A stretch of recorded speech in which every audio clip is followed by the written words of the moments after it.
All right, so this is my most recent over-engineered setup for thermoforming masks. If you saw previously, I made these molds.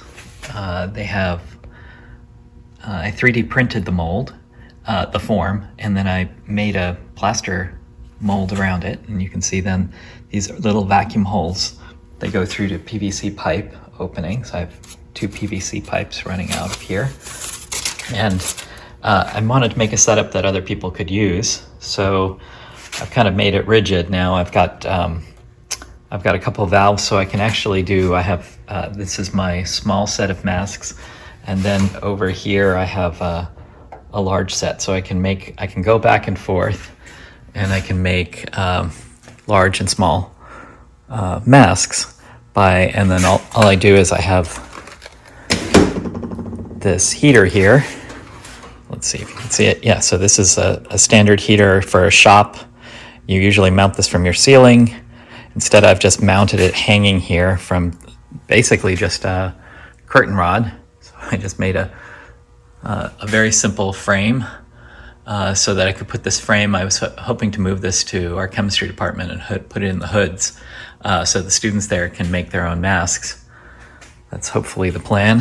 And so you would have the heater here, you make your masks, and then you can move it over to the other side and you can make your masks over here, and you can switch back and forth nice and quickly. The setup here, I've over-engineered so that it's kind of safe for people and they can sit here, and I just wired 2 switches here. So I have the heater that plugs in. I got these switches at Lowe's that have a switch for an outlet here, and so you can turn on your heater here.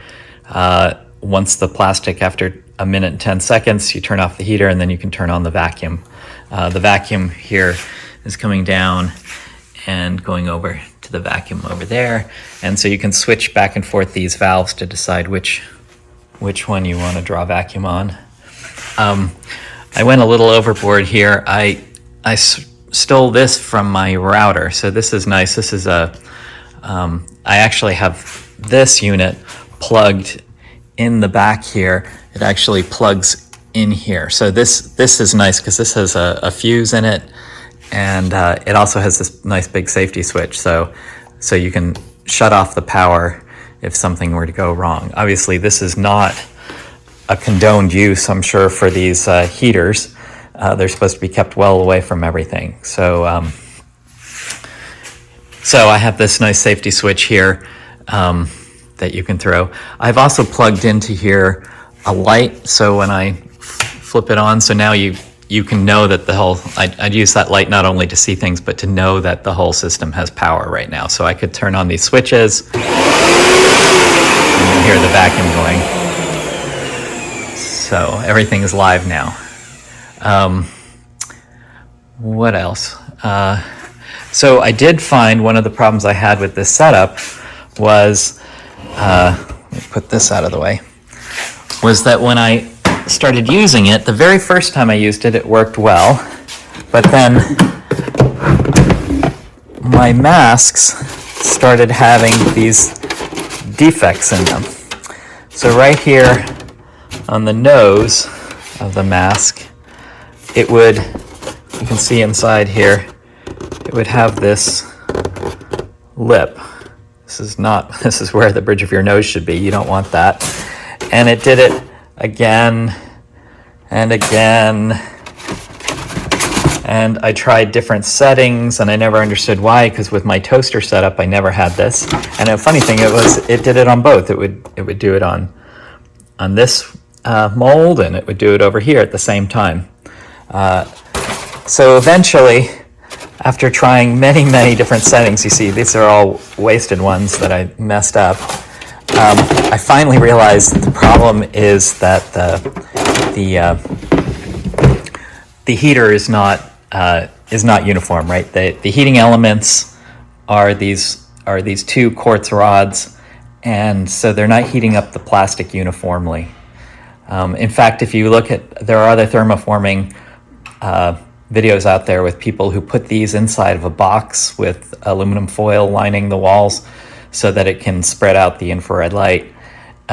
So so this wasn't a plan. My plan here was originally just to have this rod here so I could move it back and forth. But now I've discovered that all you have to do is sit there and wiggle these back and forth, and that spreads out the energy. So you just sit here. You have to man the system anyway, so you're about to, every minute and 10 seconds you have to turn it off. So you might as well sit there and have it wave back and forth. It makes nice masks now, and I think I'm going to go make some masks. One last thing that I wanted to point out. You can see all this stuff. I insulated my garage door with this stuff. It's nice reflective stuff. Just out of an abundance of caution, obviously this is being close to a wooden surface would be a potential fire hazard. You can't see it on the camera. I installed a little fire extinguisher here just to make sure.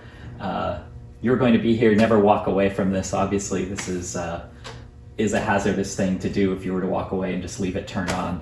I believe it has a thermal sensor in it that should shut it off, but it might not shut it off until after there's a fire going. So don't leave this going without being here. All right. So this is just to reflect. This isn't to concentrate the light or anything. This is just simply to reflect the light away from my wooden countertop. Inserts just simply drop in, and they don't seem to impede the vacuum at all.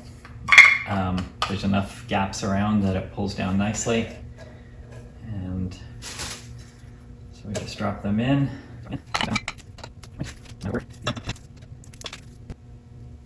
All right. We're ready. Put this back here, and I think timer. So I'm going to hit start. So look down below. See the glowing heater. Oh, I said I was going to wave these, didn't I? All right. So we're going to wave those back and forth.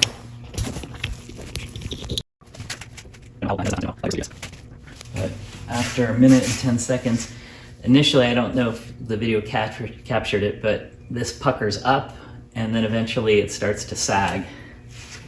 So it's already beginning to sag now, and so that's it. I'm gonna turn it off.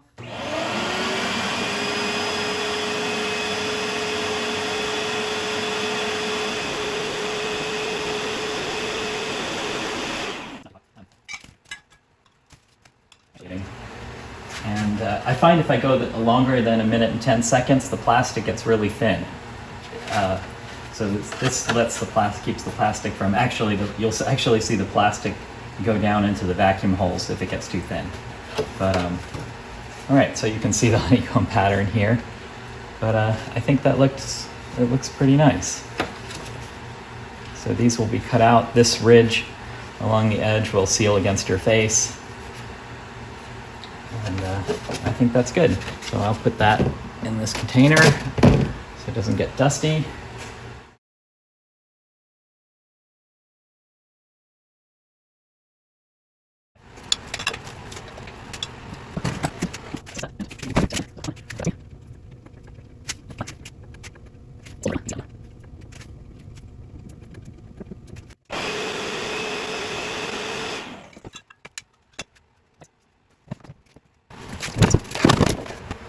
I've got a lot of plastic to work through, if you can see that. It's 100 sheets. These are 10 by 12. I think I got these on eBay for about 58 bucks.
I found that using the hole punch on this was relatively slow, tedious. So I use this. I made this piece that fits over top. I use this to trace the outline, and then I also drill through here. I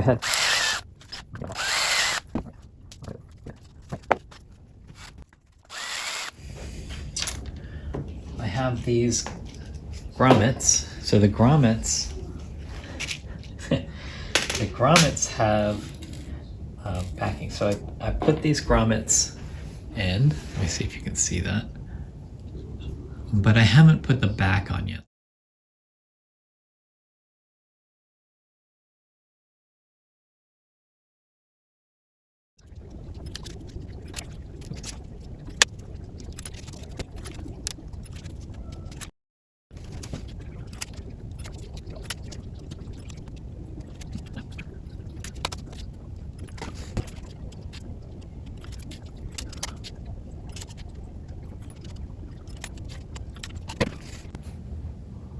All right, so I'm about to put down a bunch of glue on these filters I've cut out. I have some large filters and some smaller filters.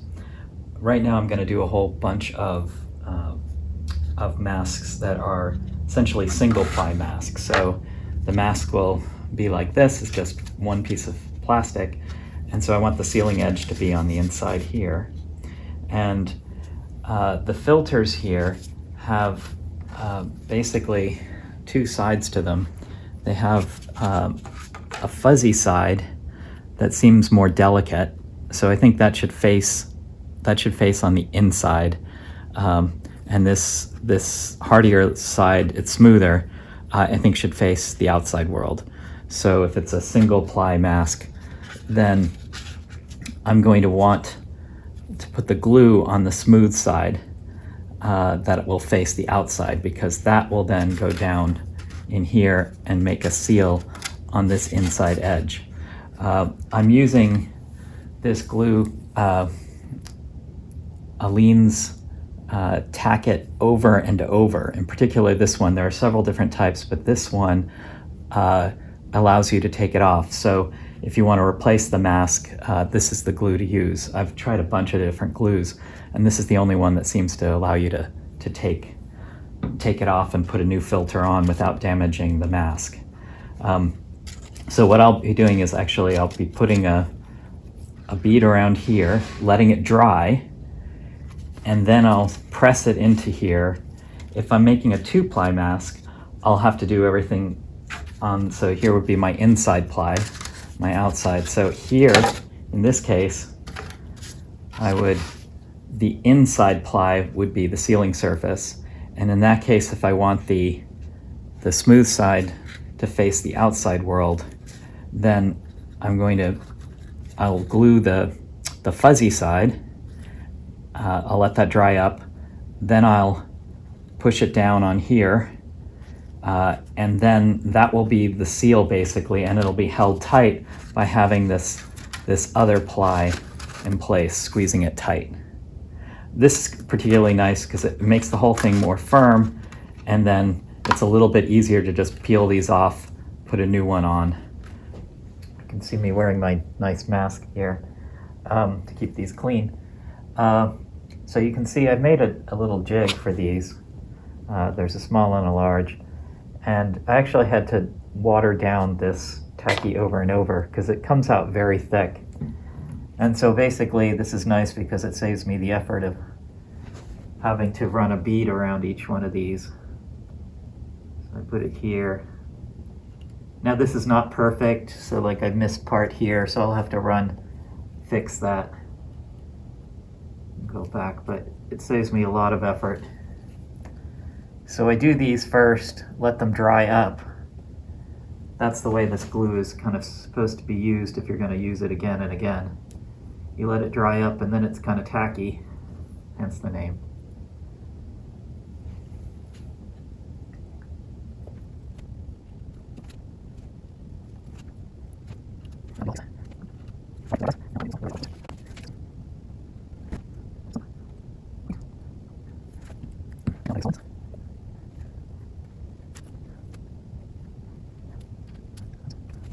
What I like about putting the glue on first and putting it right onto, instead of putting it on the plastic, putting it on the filter I think is better, because then the liquid glue will, seep down into the crevices of the mask and hopefully make a better seal at the edges. I guess that's the Achilles heel of all of this, is the edge. So as long as the glue has seeped down, had a chance to dry in the fibers, then hopefully that'll help.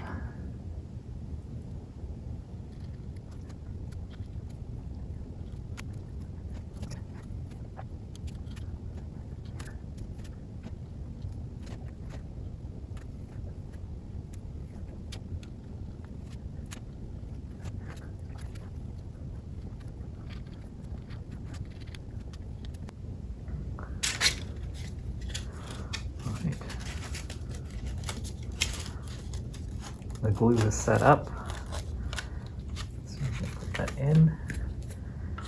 Use this to help put it into place.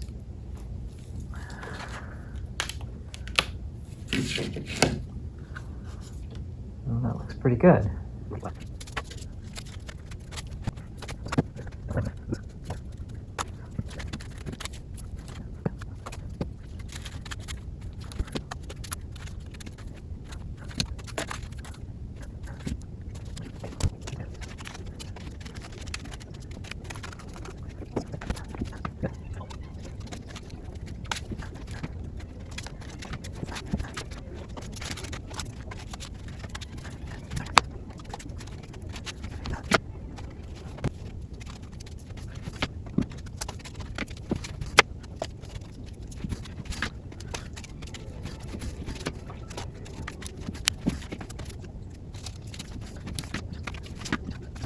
So now I'm going to do the foam insert for the nose. So you can see this is, I guess it's a vinyl foam weather seal, 3" wide, 3/16 thick. It seems to do the job. I've tapered it when I cut it like this, and so I've been cutting about 3" strips roughly, and then to put a taper on it, I have I actually want to make the white part thinner or shorter. I want the sticky side longer, so I'm putting I don't know, just cutting it like that to make a nice taper on it. You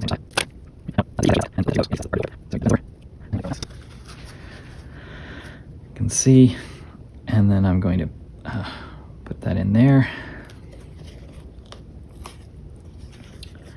and this is just pressure sensitive adhesive, I think, on the back of these. So you just squeeze it into place, pinch it in place, and that can do a perfect job there. But I found you can kind of undo this a little bit and redo it. Still okay. Let's add more. I did not make that symmetrical. Maybe I'll cut that.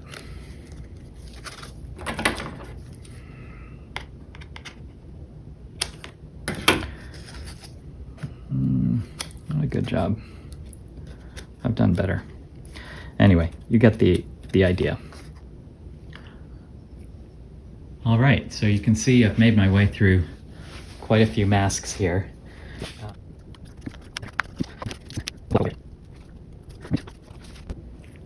All right, that's a bunch done.